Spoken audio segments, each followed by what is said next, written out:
there would be a good time to ask you to switch off your mobile phones if you have them, or at least put them onto silent. Ladies and gentlemen, welcome.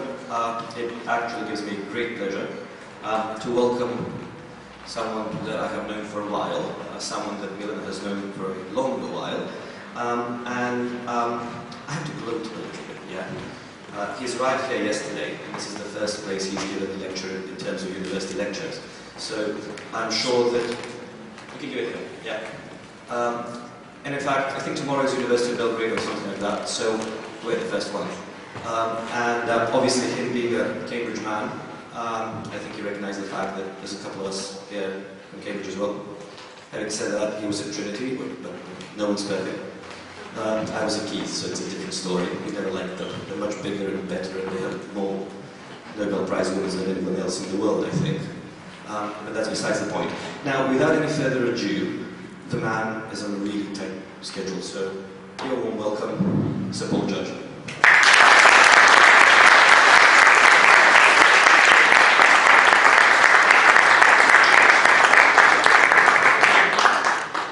Right, well, thank you very much for that introduction. I'm sorry to be a bit late. We're at the Ministry of Economy, and you can't, the ministers like talking and things like that, so we couldn't get away exactly what we wanted to. Anyway, I've been asked to talk about education and entrepreneurship, so I'll do my best. And I'll try hard. Yes, right. So Nelson Mandela said, education is the most powerful weapon you can use to change the world. I really believe that. And you're all sitting here, you're being educated, hopefully, and I'm sure you also agree. But it has to be appropriate education. Einstein said learning is not a product of schooling, but the lifelong attempt to acquire it. And it has to be the right learning, because everybody is a genius, even Einstein thought that. But if you judge a fish by its ability to climb a tree, it'll spend its whole life believing that it's stupid. In other words, various different people are good at various different things, and they need to be encouraged to reach their potential in those areas. And Oscar Wilde, the famous playwright and writer, said education is an admirable thing, but it's well to remember from time to time that nothing that is worth knowing can be taught. In other words, you actually learn through life as well as sitting in classes. And we all have two parts of our brain, the left brain and the right brain. And the left brain is the analytical side. It does the spreadsheets, does the adding up, does all the calculations, does the logic, etc. And the right-hand side of the brain does passion, creativity, and love life, and all sorts of good things. And the important thing about education is that both sides of the brain need to be educated. You can have some geeks who are jolly good on the left side. You can have some really creative people who are jolly good on the right side but couldn't run a McDonald's sort of thing. And you know, normal people who need both sides of the brain to be educated and working. And education is changing. The current system was designed to be the age of industrialization. And the way we do it now is roughly how in Britain we invented it in the Victorian times 150 years ago. But it now needs to change in a much more complex and interconnected world. Population increase, globalization, resource scarcities, and especially the abundance of readily available information means we need a new way to educate. If you want to know something, you go to Google or Wikipedia or something. You don't have to necessarily have memorized it in a classroom. And the other key thing is that in the old days, people would work for an organization for 40 years. They graduate, they go to work somewhere, they stay there 40 years, and they retire. That just doesn't happen now. People move around a lot. You may stay with the same profession or trade, the same sort of area, but you will move organizations. And so what I'm going to talk about today is three things really. The use of technology to learn and work. Global and cultural understanding, because that's absolutely key as the world is changing. And then creativity and entrepreneurship. And the future is approaching fast. When people sitting here, the main part of the audience, when you retire, it'll be about 2050. The world will be unrecognizable in 2050. If you go back 40 years from now, into the 1970s, the world has changed hugely since then, but it will change much more between now and 2050. So let's talk about delivering education. There's a classic shot, the lecture hall. I'm sure not this particular school, but there are many schools around the world that's pretty clear. When I was at Cambridge, I did chemistry, advanced chemistry in my second year, and we used to say the notes of the lecturer went onto our notes without going through the brain of either. And that was what it was like. So we don't want to do that anymore. We need to move from the sage on the stage, which is what I am here, somebody standing at the front lecturing, a one-way communication, to the guide at your side, somebody who's actually interacting with you. And you learn the basic concepts now online, and then the contact time needs to be used for questions and to extend the knowledge. Because actually having lecturers standing up at the front is not necessarily the best way of using either the lecturers or the students. Distance learning is coming in. There are some things you can do with distance learning, some things you can't. But the MOOCs, the massive open online courses, have had at least 4 million people sign up for them. Now, lots of people don't actually stay the course and finish the course, and many don't actually want to do another course. So probably only 10% of those, but that's still 400,000 people who actually are learning something useful directly online. And so the future of education eliminates the classroom, because the whole world is your class. And this goes back to what Einstein and the others were saying. You actually learn through life as well as in the classroom. And in the future, you may all be wearing glasses, doing different lessons, just sitting there and just watching the world in its different aspects. And education is becoming interactive, experiential, practical. It's globally matching young people's digital lives. People, we call them millennials, people who are going to work in the new millennium, who've grown up with technology, don't know what to do without their iPad or their iPhone or their BlackBerry or whatever it is. You see little children walking around 3 or 4 years old with their iPads, playing games. They will grow up with those absolutely as part of their life. And so education now is about simulations and games, living cases, visiting places abroad, study trips, consulting projects, mandatory internships, you actually have to go and work as well as study, and a final project that hopefully pulls it all together. And then what is the content? What is it, if that's how you deliver it, what is it you actually learn? Well, in the old days, especially in business schools, you learn functional skills. Planning, marketing, finance, accounting, IT, etc. When I was at Wharton Business School, that's what you learn. In the last 20 or 30 years, we've moved on to the human stuff as well. Leadership, responsibility, ethics, teamwork, communications. And that's true whether you're an engineer or a businessman or whatever you are. If you're going to be a manager of any sort, you need to know that sort of thing. But thirdly, you need to know about the outside world. And if you look at the diaries of senior people and ask what did they do last week, you'll find they didn't do much functional skills. You don't find the chief executive doing lots of spreadsheets. You don't find them doing that much communication. What they're doing is talking to the outside world. No organisation exists in a vacuum. They're talking to the government or the customers or the suppliers or the local community or all the other people that surround the organisation. And it's that skill which is very important. So today, this is our planet, of course, and I think there are 5 key learning areas. Firstly, globalization. Secondly, the fact we still have human diversity. Thirdly, creativity. Fourthly, entrepreneurship. And fifthly, leading globally. So I'd just like to go quickly through each of those, just to show you a flavour of the sort of things which I think you need to know as you move through your education. And globalization has an action and reaction. It's already been referred to the fact I went to Trinity College, the largest and greatest college and richest college in Cambridge.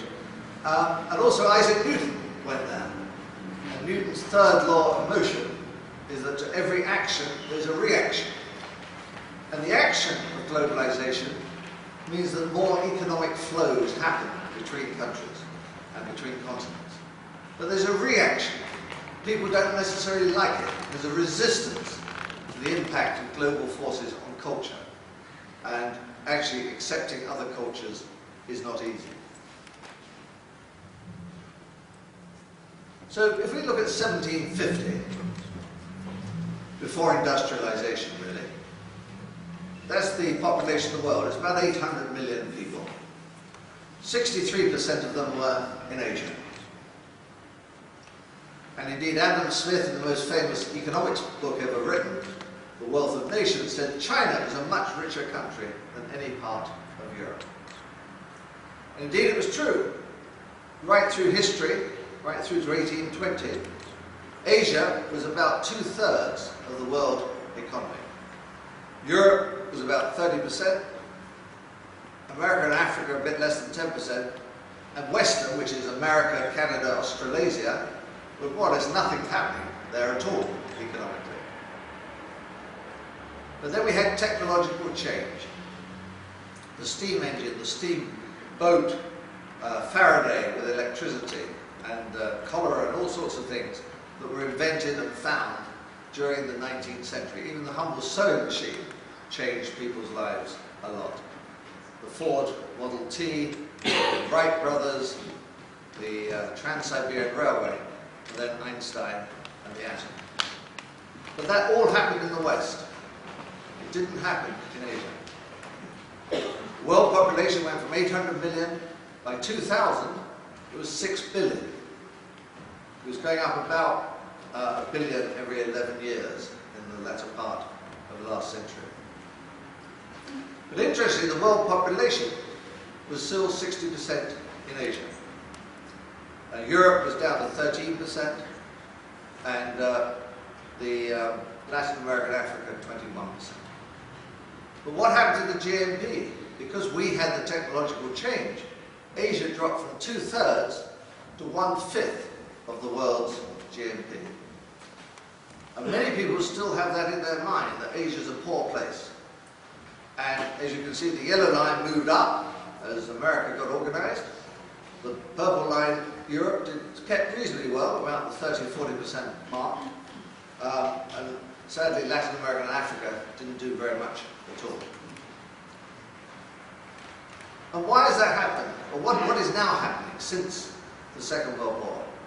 Well, in very simple terms, there have been two key changes. Firstly, physical movement of goods and people. Goods and container ships.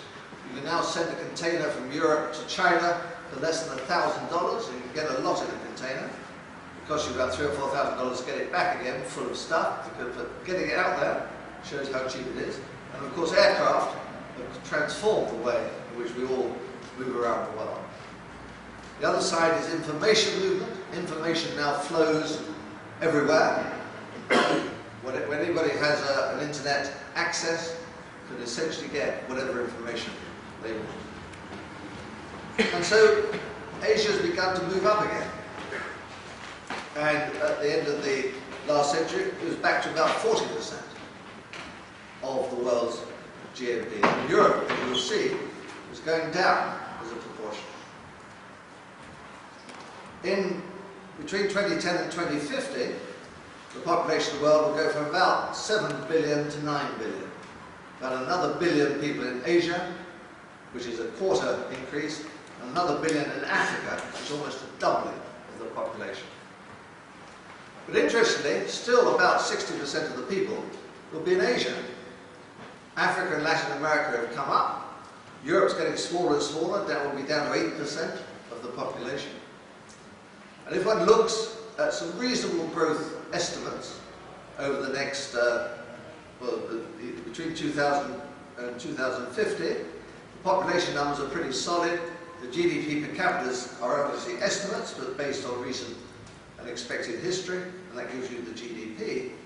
And if you just apply those numbers, because of the power of cumulative interest, we find that Asia goes back to over 2/3. Because if the money and the information and the goods and the people are flowing equally, you'd expect the populations to be roughly equally rich. So the first lesson is that's the world that you're going to enter. It's not going to be a European world, it's going to be an Asian world. Because Europe, the States, Canada, and the whole of Latin America and Africa will each only be about 10% of the world's economic activity. So that's the world you're going to prepare for. Indeed, I had breakfast today with a gentleman from China who's looking to invest both in Serbia and the UK and all sorts of things. They've got billions of dollars to spend, and you know, they're beginning to have quite an influence on the West. And it's about free enterprise, because we're obviously emerging from a difficult economic situation. Some countries are emerging better than others, but in every country, it's business which provides the basis for the upturn. It's free enterprise which generates the wealth that then pays for the schools, the hospitals, social security, and all the other government activities. Governments themselves don't produce money. Somebody else has to produce the money, they tax it, and then they spend it. So that's the economic side.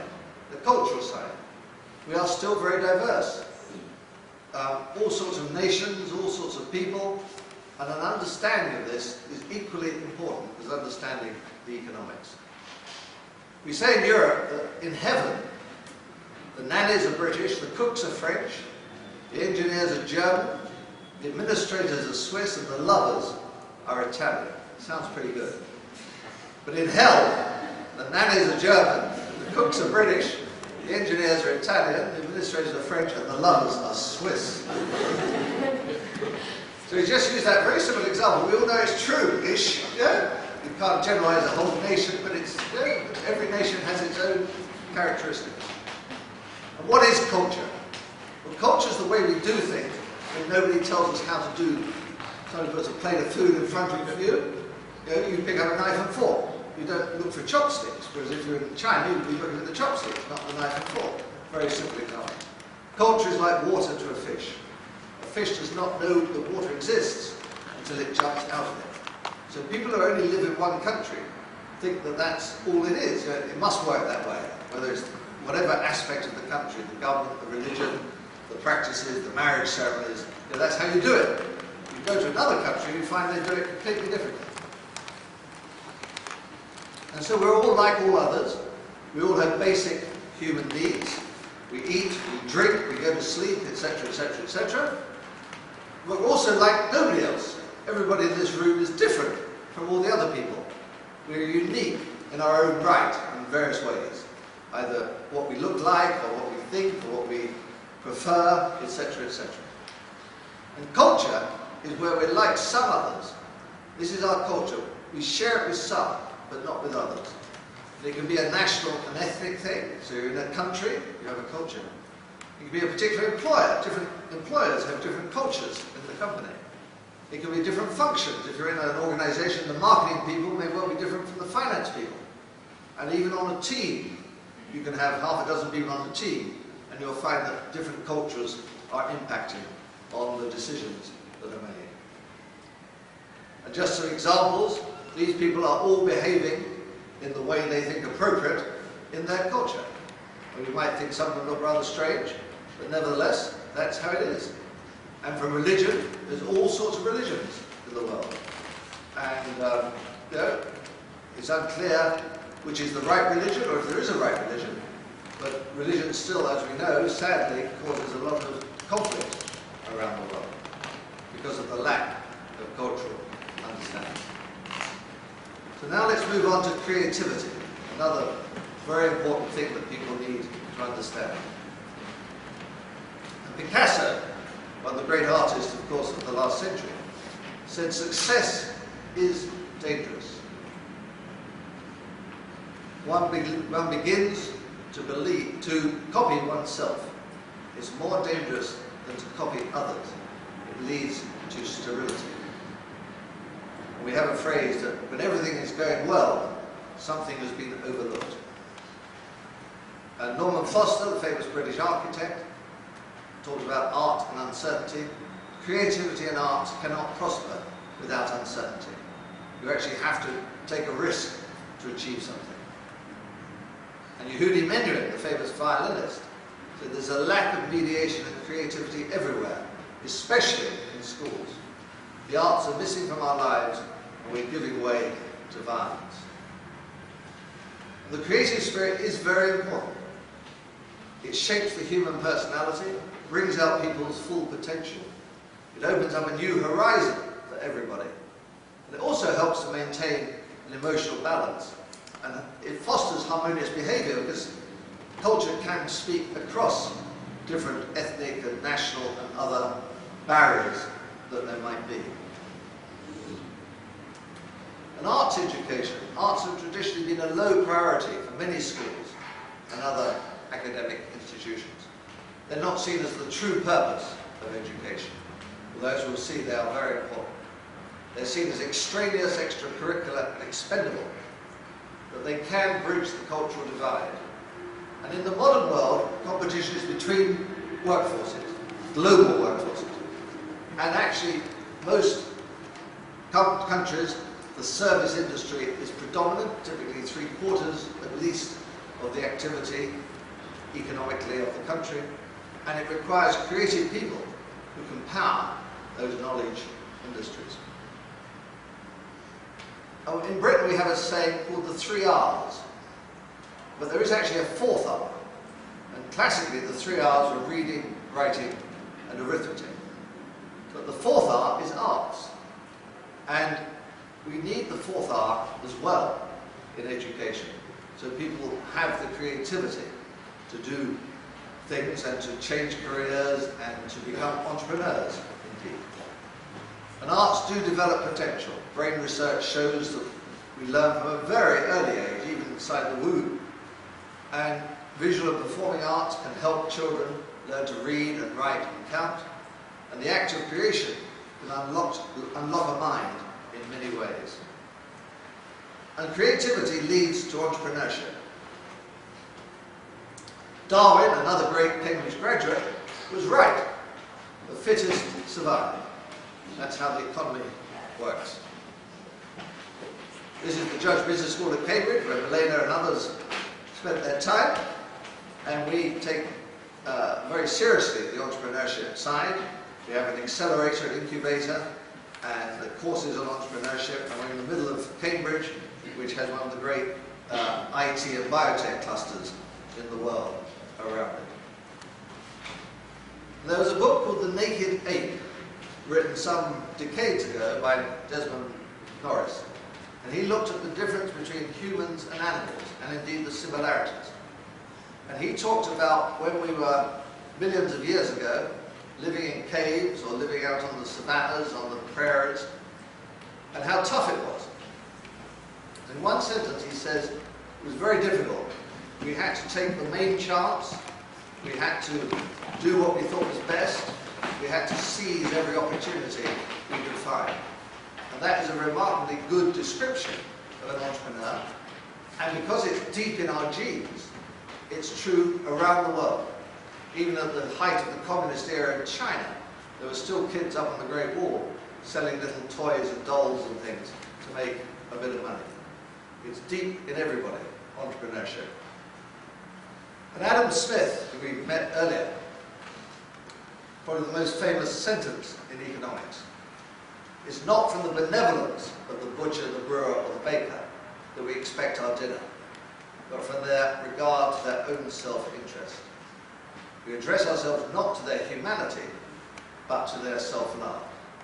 So the baker, the butcher, and the brewer provide the goods they do, not because they like us, but because they can sell them to us for more than it costs them to make them. And that is the fundamental thing that an entrepreneur needs to remember. And what is an entrepreneur? Well, they think the unthinkable.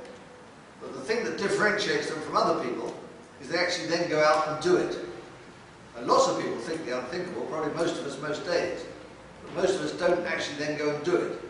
We may have a bright idea or see something that looks really good, but we sort of carry on regardless. An entrepreneur actually goes and does it. And Robert Heller, who's a famous management writer who sadly died last year, he had a watering analogy about how some people go down to the ocean and they go in the water and they paddle. You know, they paddle and they go in up to their knees or possibly up to their thighs, and they have a nice little time, and it's nice and all good fun, and they come out again. That's jolly good, and they're happy about that. He contrasts that with the heroic navigator who goes off to distant parts and certainly doesn't have certainty about whether he'll come back or not. But if the trip is well planned and he's sensible and lucky, then in fact he will find the promised land, which the people who just paddle will not. And obviously the analogy is between those who just take it easy and whatever life sends along, and those who go out and really have a go. So if you look at a manager versus an entrepreneur, a manager is replaceable. A manager administers, maintains, very keen on structures, relies on control, on telling people what to do, tends to be fairly short range, asks how and when, eye on the bottom line, accepts the status quo, classic good soldier, and does things right. And nothing wrong with that. And in fact, if most people weren't like that, all our societies would collapse. We need people who are happy being managers and just doing the same thing every day. But the entrepreneur is very different. The entrepreneur is original, innovates, doesn't maintain but develops, doesn't focus on structures but focuses on people, inspires trust, a long-range perspective, a distant perspective. If you're a Henry Ford or an Akio Morita of Sony, you took a long-term view. You ask what and why rather than how and when. Your eyes are out there on the horizon. You challenge the status quo. You're your own person. You don't sort of do what people tell you. And you do the right thing rather than doing things right. So what is an entrepreneur? What is risk? Well, risk is an evaluation of costs and benefits. And risk-taking implies a possible loss. It's inherently failure-prone. It's not sure thing-taking. If it was sure, it would not be a risk. And there's a variability in the outcome. And there's a lot of maths that will tell you, you probably learn it, the higher the risk, the greater the likely return. If you go to climb a mountain, whatever, is maybe a high risk. You may get to the top or you may be dead. But there's a greater variability from one outcome, the higher the risk. And watching a new company is like watching a rocket taking off. Some explode just as they take off. Some explode halfway up, and then just a few reach the stratosphere and are successful. And success cannot be easily predicted. If you want to cross an ocean or climb a mountain or whatever it is, or found a company, you can't be certain, because many are called, but few are very successful. And like exploration, we can't, before you start, gauge success. You don't know what's actually going to happen when you set out. And that applies to all new ideas and projects, not just in business, but in government, in charities, in any organization. If you're going to innovate, there will be a risk. You've got to take it sensibly, not be too big a risk, but enough risk that you will get what you want and get, hopefully, a reward. And we have to take risks. Somebody has to take risks. It's an inherent part of progress. If we all did exactly the same as what we did yesterday, there clearly would be no progress. If nobody thought of a new thing to do, there would not be any progress. So risk is absolutely essential to our development. Now there's this group of people who would want to invest in this lot. Rather strange lot. I think so. You may have spotted what the point is. And this is the Microsoft team photo from 1978. The young chap called Bill Gates in the bottom left-hand corner. And if you'd invested your 10,000 dinars or whatever at that stage, you certainly would be sitting here now. But that's the Microsoft team, so it takes all sorts. And Theodore Roosevelt said the only man who never makes a mistake is the man who never does anything. I'm sure that applies to the female gender as well. And Mark Twain, 20 years from now, you'll be more disappointed by the things you didn't do than by the ones that you did do. So throw off the bowlines, sail away from the safe harbour, catch the trade winds in your sails, explore, dream and discover. And Rosabeth Moss-Cantor, who's from the New Cambridge, known as Harvard, on the other side of the pond, said this new type of hero has learned to operate without the might of the hierarchy behind them. The crutch of authority must be thrown away and replaced by their own ability to make relationships, use influence, and work with others to achieve results. And that's what entrepreneurship is all about. If you're just thinking about you, your life, you will hopefully get degrees and diplomas and certificates, etc., etc. But they're not only a reward for your hard work, but they're also a challenge. What are you going to do with your talents? What do you want to achieve? What do you want to change? How are you going to shape the world? And who are you going to help apart from yourself? You need to ask those questions. Because we only get one chance. College is something you complete, but life is something you experience. In life, there is no core curriculum. There's not somebody saying you've got to do this course or that course. The whole world is an elective. You can do what the hell you like. And your choices are infinite, but the results are uncertain. And life is not a dress rehearsal. No, it is the main event. You only get one chance. So you should make